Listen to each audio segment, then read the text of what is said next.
In the winter of 1204, Ibn Arabi had a vision that terrified him so deeply he didn't speak for 3 days. When he finally broke his silence, he wrote a cryptic passage in his private notebooks describing what he called the Great Inversion, a time when the world would turn inside out, when truth would appear as falsehood and falsehood as truth, when the majority would celebrate their own destruction while the few who see clearly would be called mad. He never published this as formal prophecy.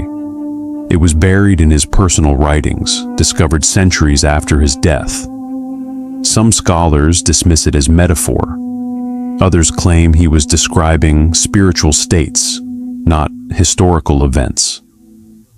But a third group, reading his words against current global conditions, believes Ibn Arabi saw something specific about our time, and what he saw is unfolding right now. What follows is not speculation disguised as certainty. This is an honest examination of what Ibn Arabi actually wrote about end times, what scholars agree he meant versus what they debate, and whether the patterns he described match observable reality in 2026. I'll show you the evidence, acknowledge the gaps, and let you decide whether we're living in the age he witnessed. What Ibn Arabi actually wrote. Before we examine modern parallels, we must establish what Ibn Arabi genuinely recorded. The main sources are 3 texts: Al-Futuhat al-Makkiyah, the Meccan Illuminations, Kitab al-Alif, the Book of Alif, and his private correspondence preserved by his student Sadr al-Din al-Kunawi.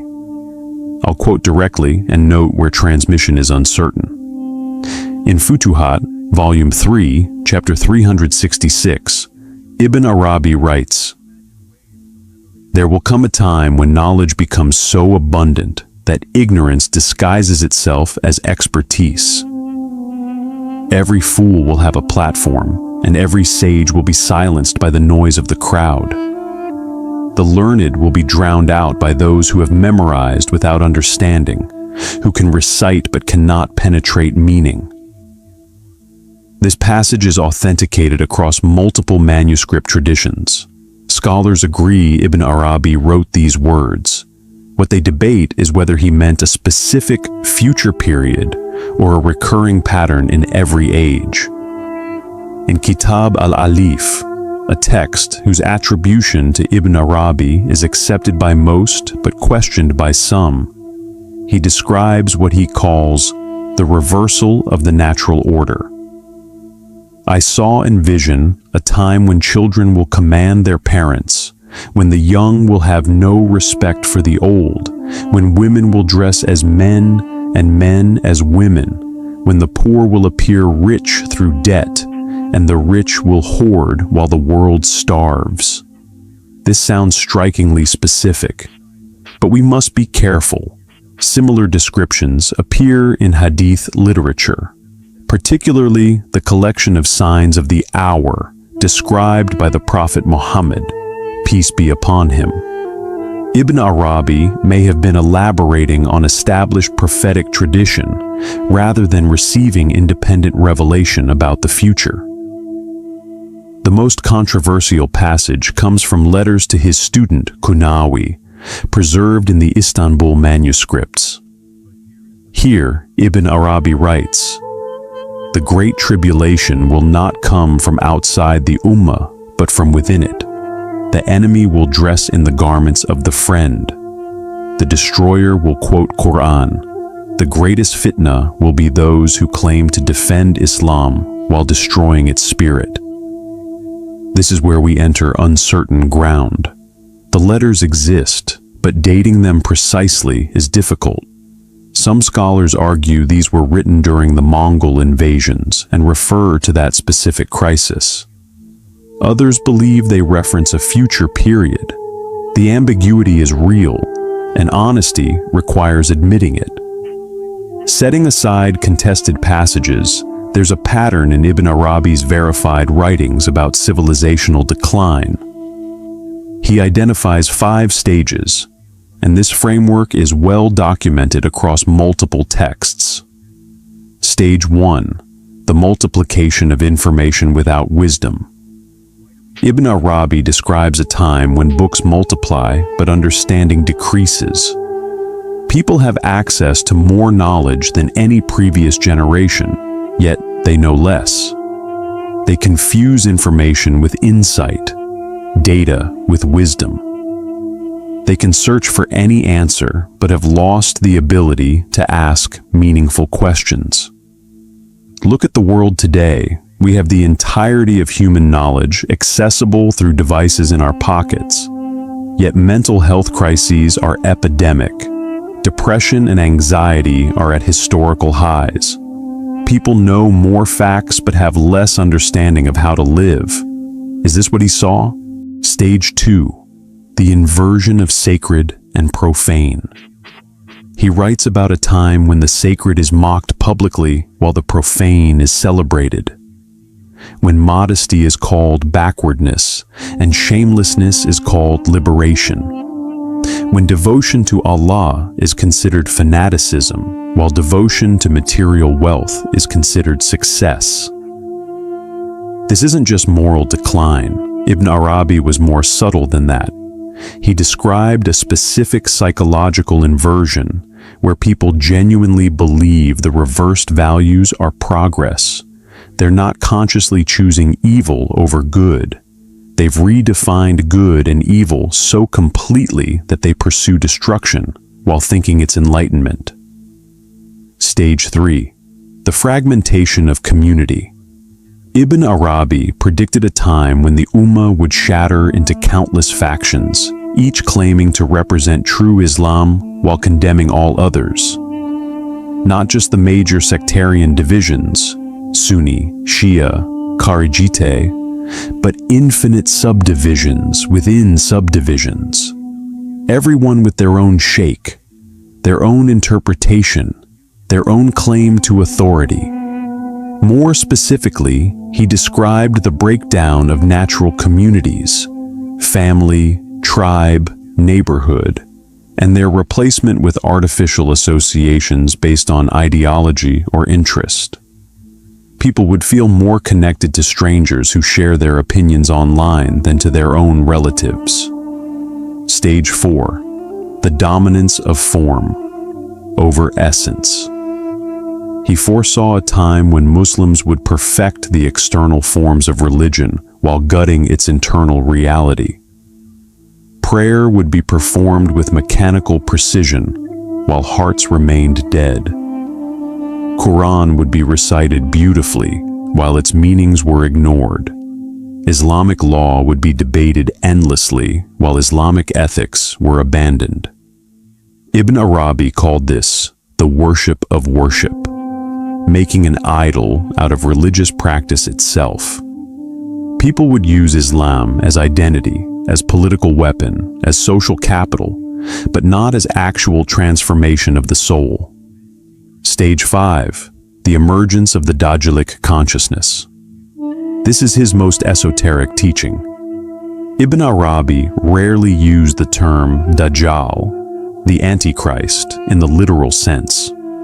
Instead, he described Dajjalic consciousness, a way of perceiving reality that's inverted, that sees the one-eyed when truth requires both eyes. He explained this as materialist consciousness that can only see the physical dimension and is blind to the spiritual. One eye sees the visible world with perfect clarity. The other eye, which should see invisible meanings, divine purpose, spiritual causation, is blind.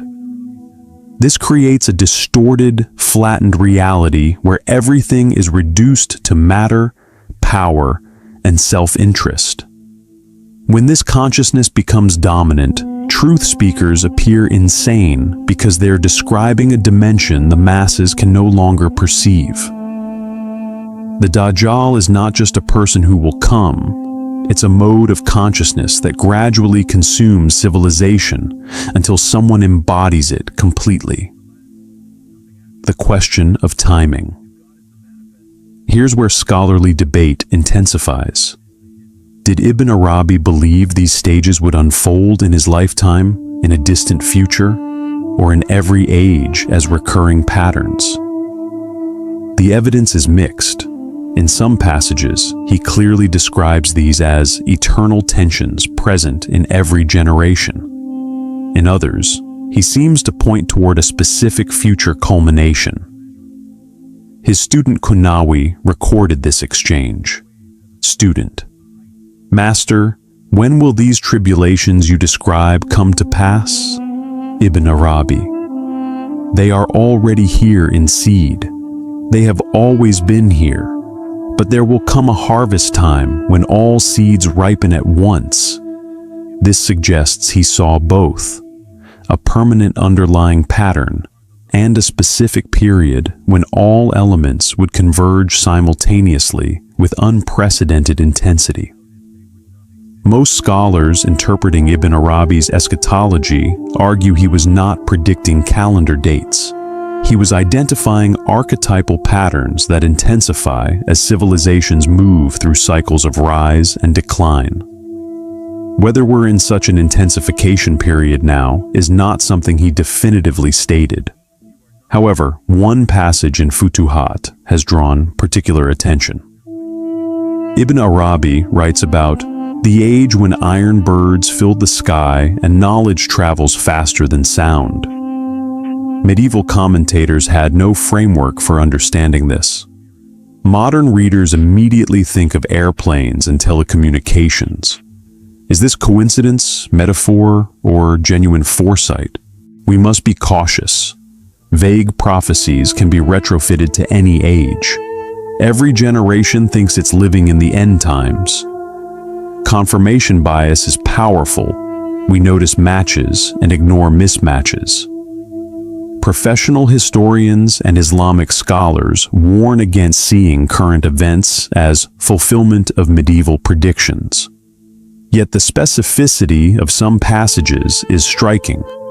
When Ibn Arabi describes devices that capture images of reality and replay them endlessly until people cannot distinguish the image from the real, what was he seeing? Medieval Muslims had no technology remotely resembling photography, film, or digital media. Was this pure imagination, or did his vision penetrate future technological development? Let's examine specific claims and test them honestly against observable reality. Claim: knowledge multiplies, but wisdom decreases. Evidence for information access is unprecedented. A person with a smartphone has more information than the entire Library of Alexandria. Yet rates of mental illness, family breakdown, and reported meaninglessness are at historical highs in developed nations. People know more but seem to understand less about how to live well. Counter-evidence. Every older generation claims the young lack wisdom. This is a universal complaint across all eras. What we call wisdom decline might just be cultural change. Mental health crisis could be better diagnosis rather than actual increase in suffering. Claim: inversion of sacred and profane.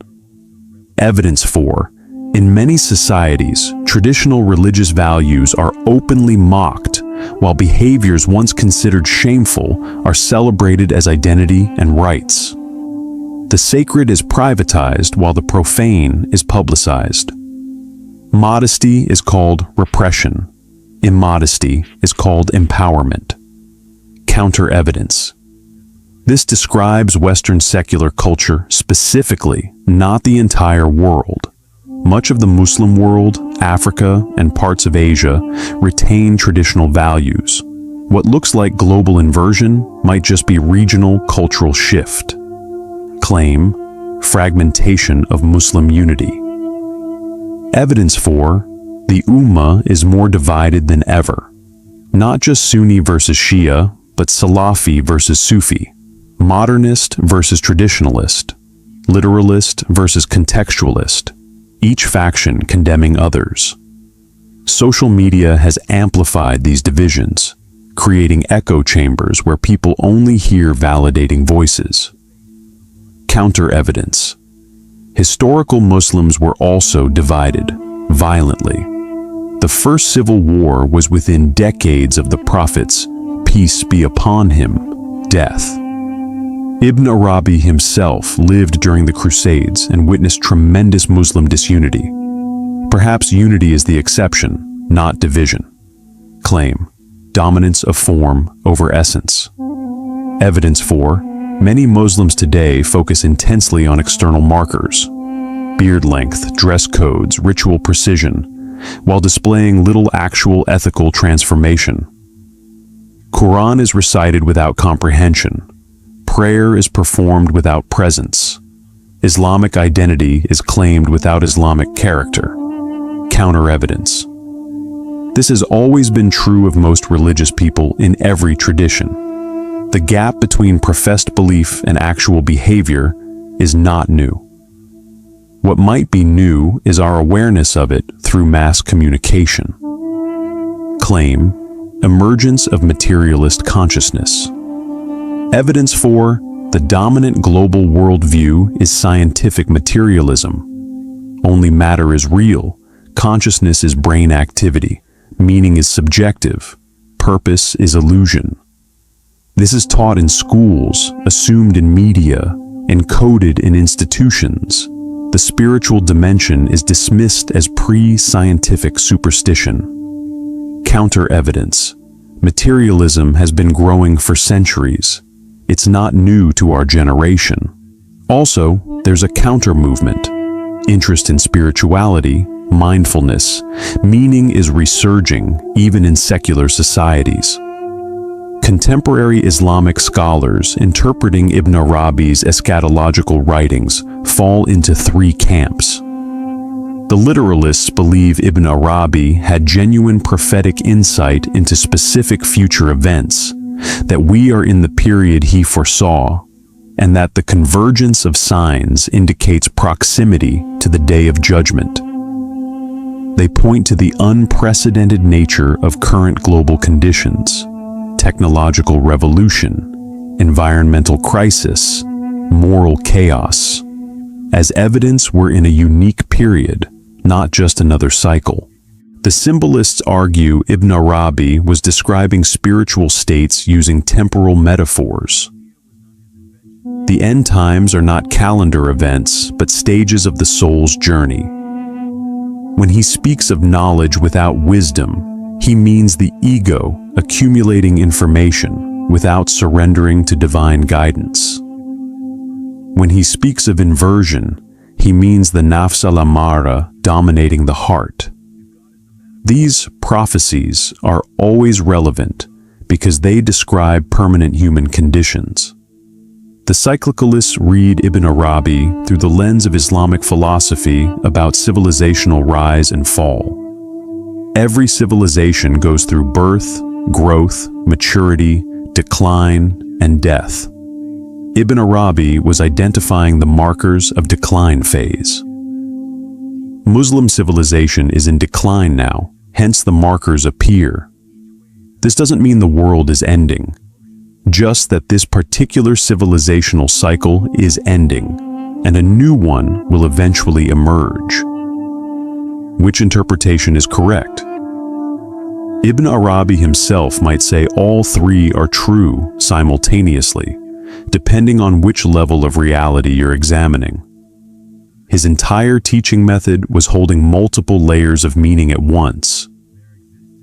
Here's what most people miss when reading Ibn Arabi on end times. He doesn't just describe collapse, he describes what comes through collapse. In a crucial passage in Futuhat, he writes, "When all the structures of false knowledge have fallen, when all the institutions built on sand have washed away, when every claim to authority based on anything other than truth has been exposed, then and only then will the real teachers emerge.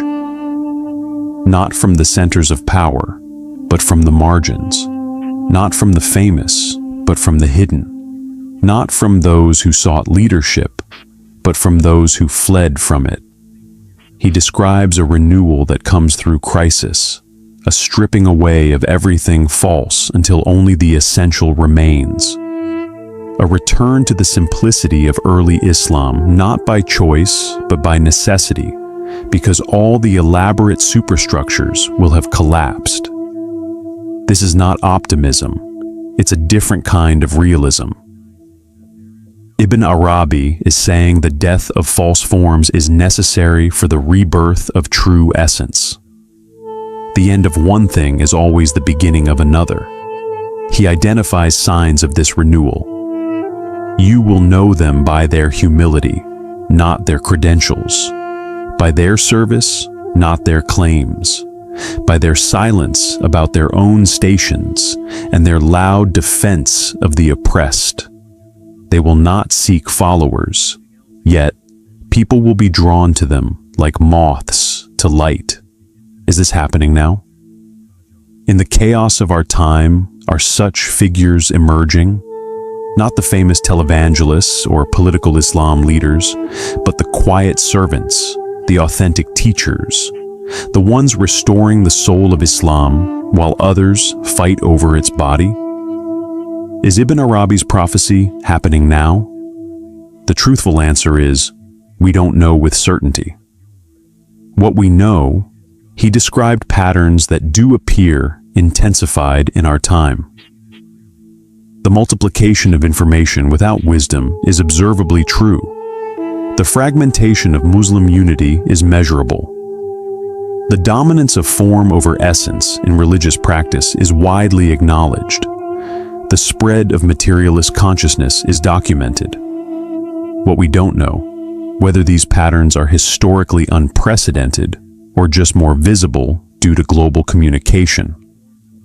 Whether they indicate proximity to end times or just another civilizational decline cycle. Whether Ibn Arabi was describing specific future events or eternal spiritual truths dressed in temporal metaphors. What we must avoid, using his writings to fuel apocalyptic panic, to justify political agendas, to claim secret knowledge we don't have, or to stop working for positive change because it's all been prophesied. Ibn Arabi's actual guidance for turbulent times was practical. Purify your own heart. Master your own nafs. Serve those in need around you. Study deeply, not broadly. Find a true teacher and commit to the path. Don't be distracted by the noise of the world or the claims of those who use religion for power. He taught that every age is end times for those who are spiritually asleep, and every age is a new beginning for those who are awake.